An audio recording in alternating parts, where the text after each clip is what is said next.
Praise the Lord. இயேசுவின் ரத்தம் ஜெயம். தினமும் இயேசு நிகழ்ச்சிக்கு உங்களை கர்த்தராகிய இயேசு கிறிஸ்துவின் நாமத்தில் வரவேற்கிறேன். செய்தியின் தலைப்பு: ஆரம்பித்தவர் அவரே முடிப்பார். ஆதார வசனம் யாத்திராகம் 3:8.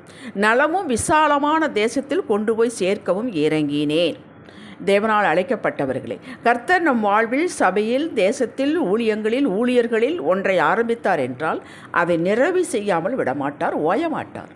நம்முடைய கண்களுக்கு, சிந்தையின் பார்வைக்கு அவர் மறந்துவிட்டது போலவும், மறுத்துவிட்டது போலவும், தாமதிப்பது போலவும் இது கைக்கு உதவாது. இவள் இப்படி மாறுவார்கள் என்று நான் முன் அறியாதனாலே நிறுத்திவிட்டேன் என்பது போல நமக்கு புலப்படும். இது நம்முடைய மனதின் ஓட்டம், கற்பனை. நாம் அதை பற்றி என்ன நினைத்தாலும் சொன்னாலும் அது அவரை ஒன்றும் செய்யாது.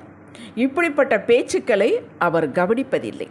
கோரேசு பிறப்பதற்கு முன், எத்தனையோ ஆண்டுகளுக்கு முன், அவனது பிறப்பு, அந்தஸ்து, அவன் எருசலேமில் தேவாலயத்தை புனரமைப்பதற்கு உதவுவது எல்லாவற்றையும் சொன்னார். சொன்னபடியே நடந்தது. இதை கேட்டும் கண்டும் இருந்தவர்கள் மறுபடியும் துவண்டு போகும்போது எல்லாருக்கும் இது வரும். கர்த்தர் முந்தி பூர்வ காலத்தில் நடந்தவைகளை நினையுங்கள். நானே தேவன், வேறு ஒருவரும் இல்லை. நானே தேவன், எனக்கு சமானம் இல்லை. அந்தத்தில் உள்ளவைகளை ஆதி முதற்கொண்டும், இன்னும் செய்யப்படாதவைகளை பூர்வ காலம் முதற்கொண்டும் அறிவிக்கிறேன். என் ஆலோசனை நிலை நிற்கும். எனக்கு சித்தமானவைகளெல்லாம் செய்வேன். ஏசாயா 46:9-10. இந்த வசனங்களை எல்லாம் இப்படிப்பட்டவர்கள், துவண்டு போய் இருக்கிறவர்கள் இதை தியானிப்பார்கள். இதுதாங்க ஞானம் என்பது. அவர் வாக்கு கொடுக்கும்போது உங்களையும் என்னையும் சூழ்நிலை பார்த்து கொடுப்பதில்லை. அவர் செய்யப்போகும் காரியங்களை நிர்ணயம் பண்ணிவிட்டுத்தான் கொடுக்கிறார். இஸ்ரவேலின் ஜெயபலமானவர் பொய் சொல்லுகிறதும் இல்லை, தாம் சொன்னதை பற்றி மனஸ்தாபப்படுகிறதும் இல்லை. மனம் மாற அவர் மனுஷன் அல்ல. 1 சாமுவேல் 15:29. உங்களுக்கு எந்த காரியத்தாகிலும் வாக்கு கிடைத்து உறுதிப்படுத்தி விட்டார் என்றால் அதை பெற்றுக்கொண்டீர்கள் என்று ஸ்தோத்திரம் பண்ணி கொண்டிருக்க. இதை நான் ஒவ்வொரு செய்தியிலும் குறிப்பிட்டு கொண்டு தான் இருக்கிறேன். பெற்றுக்கொண்டோம் என்ற நிச்சயம், அதுதாங்க விசுவாசத்தினுடைய கருப்பொருள். ஏற்ற வேலையை சகலத்தை நேர்த்தியாய் செய்து முடிப்பார். அது காலம் அவருடைய கரத்தில் இருக்கிறார். அதை பற்றி கவலைப்படாதீர்கள். ஏற்ற காலம், நேர்த்தியான காலம் என்பது அவர் அதை செய்து முடிப்பார். நமக்கு இன்றைக்கே செய்தால் பரவாயில்லை என்று தோன்றும். உங்களை வெட்கப்படுத்த மாட்டார். வெட்கப்பட்டு போவதில்லை என்று எழுதியே கொடுத்து விட்டார். அதை சொன்னேன், அதை நிறைவேற்றுவேன், அதை திட்டம்படினேன், அதை செய்து முடிப்பேன் என்கிறார். ஏசாயா 46:11. ஆபிரகாமோடு தேவன் உடன்படிக்கை பண்ணினார். அவனோடு அவனது சந்ததியை பற்றி பேசினார். ஈசாக்கு யாக்கோபோடு உடன்படிக்கை பண்ணினார். அவர்களெல்லாம் மறைந்து போய்விட்டார்கள். அதற்காக அவர் உடன்படிக்கையும் வாக்கையும் மறக்கவில்லை. ஆதியாகம் 15:13-14 வரை ஆபிரகாமோடு தேவன் பேசினது வருங்கால சந்ததி பற்றி வாசித்து பாரு. அன்று இவை அந்த சரத்துக்கள் எல்லாம் எழுதப்படவில்லை. வாயின் வார்த்தை மூலமாகவே சந்ததி சந்தியாக பேசப்பட்டது. இதைத்தான் வருகிற ஒவ்வொரு சந்ததியும் நம்பினார்கள். காவால் மனிதர்கள் சொல்வதை கேட்டு இதன் அடிப்படையில் ஜெபித்தார்கள், கூப்பிட்டார்கள், முறையிட்டார்கள். தேவனுக்கு தெரியும். அதை அந்த நாளும் அந்த நாளிகையும் நேரம் வந்தபோது ஓரேப் மலை அருகே மோசேக்கு எரிகிற முன் செடியில் தரிசனமாகி பேசத் தொடங்கினார். மோசேயை ஆயத்தப்படுத்தினார். தாம் வகுத்த திட்டத்துப்படியே செய்து முடித்தார். அப்படியே யோசுவா கர்த்தர் மோசேயிடத்தில் சொன்னபடியெல்லாம் தேசம் அனைத்தையும் பிடித்து அதை இஸ்ரவேலுக்கு அவர்கள் கோத்திரங்களுடைய பாங்குகளின் படியே சுதந்திரமாக கொடுத்தான் என்று யோசுவா 11:23 எழுதி வைக்கப்பட்டுள்ளது. அது நடந்தேறியது. சேர்க்க இறங்கினேன் என்று சொன்னவர் கொண்டு வந்து சேர்த்து விட்டார். அல்லேலூயா. அப்படி உங்களுக்கு கொடுக்கிறேன் என்றவர் கொடுக்காமல் இருக்க மாட்டார். நிச்சயம் கொடுப்பார். உங்கள் வாழ்க்கையில் செய்து முடிப்பார், கொண்டு வந்து சேர்ப்பார். அல்லேலூயா. ஓஹோ, அப்போ நம்ம காலத்தில் இது நடக்காதா என்று முடிவுக்கு வராதீர்கள். அது அவர்களுக்கு. உனக்கு வீடு கட்டுவேன் என்று நீங்கள் வாக்கு பெற்றிருந்தால், குழந்தை செல்வம் இல்லாதிருந்தால் இதை கொடுத்தும் வீட்டை கட்டுவார். எழுத்தின்படியேயும் வீடு கட்ட ஆரம்பித்து நிறைவு செய்து தருவார்.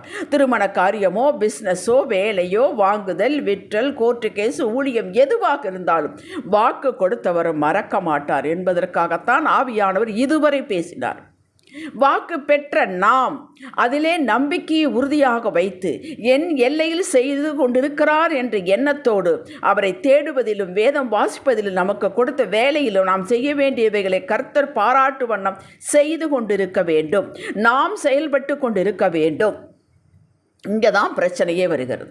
கண்ணால் பார்த்தால் ஏதாவது அடையாளம் கிடைத்தால் ஏதாவது ஒன்று முளைச்சிக்கிட்டு வர்ற மாதிரி இருந்தால் நம்ம நம்பலாம். அப்படி ஏதும் இருக்காது. அப்படி ஏதும் இல்லாதப்பத்தான் உங்களுடைய விசுவாசத்தை பார்க்கிறார், உங்கள் நடவடிக்கை பார்க்கிறார், உங்களுடைய செயலை பார்க்கிறார், உங்கள் பேச்சை பார்க்கிறார். இதுதாங்க கிறிஸ்துவத்தினுடைய ஒரு போராட்டம் என்று சொல்கிறோமே, நாம் சொல்கிறோமே, அவருக்கு அது போராட்டம் அல்ல. இதுதான் ஏதும் இருக்காது, ஒருவும் தென்படாது. அப்படி தென்படாவிட்டால் கூட பரவாயில்ல, ஆப்போசிட்டாக கூட நடக்கும். ஹல்லேலூயா. இதில் முக்கியமானது வாயின் அறிக்கை. 11 அல்லது 40 நாட்களை காணான் போய் சேர வேண்டியவர் 40 வருடங்கள் பிடித்ததுக்கு காரணம் இவருடைய அவிசுவாசமான அறிக்கை.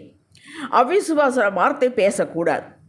தேவ வார்த்தைக்கு எவ்வளவு வல்லமை உள்ளதோ அதேபோல் உங்களுடைய வாயிலிருந்து புறப்படும் வார்த்தைக்கு வல்லமை உண்டு உண்டு உண்டு.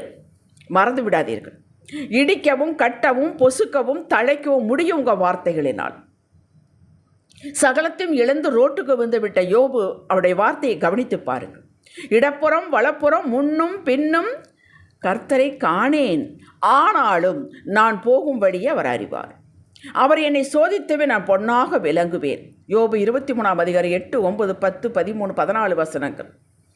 நிறைவேற்றினாரே, வருடத்தின் இறுதிக்கு வந்துவிட்டோம் என்று மனதுக்குள்ளேயே புழுங்கிக் கொண்டிருக்கும் உங்களது பெருமூச்சை அவர் கேட்டுவிட்டார்.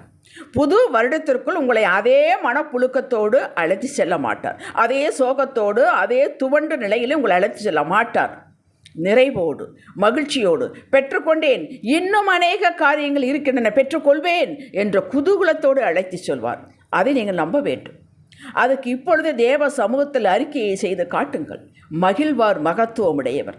தனது மகிமையை மனுஷருக்கு கொடாமல் தானே உங்களுக்கு உங்கள் வாழ்வில் செய்து முடித்து, இன்னார் எங்களை உயர்த்தினார், இன்னார் எங்களுக்கு உதவி செய்தார் என்று யாரும் உங்களுடைய எல்லையில் காட்ட முடியாது. நீங்கள் அவரே உங்கள் வாழ்வில் இறங்கி செய்து முடித்து மகிமைப்படுவார். அல்லேலூயா. ஜெபிக்கலாம்.